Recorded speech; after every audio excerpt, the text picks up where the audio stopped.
চট্টগ্রামে ছাত্র জনতার উপর গুলিবর্ষণের অভিযোগে কুখ্যাত সন্ত্রাসী সুলেমান বাদশাকে গ্রেপ্তার করেছে র্যাপিড অ্যাকশন ব্যাটালিয়ন র্যাব-৭ চট্টগ্রাম। বৈষম্যবিরোধী ছাত্র আন্দোলন চলাকালীন সময়ে চট্টগ্রামের কোতোয়ালি থানা এলাকায় ছাত্র জনতার উপর AK-47 রাইফেল দিয়ে গুলি বর্ষণের অভিযোগে কুখ্যাত সন্ত্রাসী সুলেমান বাদশাকে গ্রেপ্তার করেছে র্যাব-৭ চট্টগ্রাম।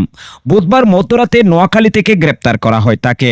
র্যাবের লিগ্যাল অ্যান্ড মিডিয়া উইংয়ের পরিচালক লেফটেন্যান্ট কর্নেল মনিম ফেরদৌস বৃহস্পতিবার এ তথ্য জানান। তিনি বলেন, গত 4 আগস্ট চট্টগ্রামের কোতোয়ালি থানাধীন এলাকায় বৈষম্যবিরোধী ছাত্র আন্দোলন চলাকালীন সময়ে ছাত্র জনতার উপর AK-47 সদৃশ্য রাইফেল দিয়ে গুলি বর্ষণের অভিযোগে কুখ্যাত সন্ত্রাসী সুলেমান বাদশাকে নোয়াখালী থেকে গ্রেপ্তার করা হয়েছে।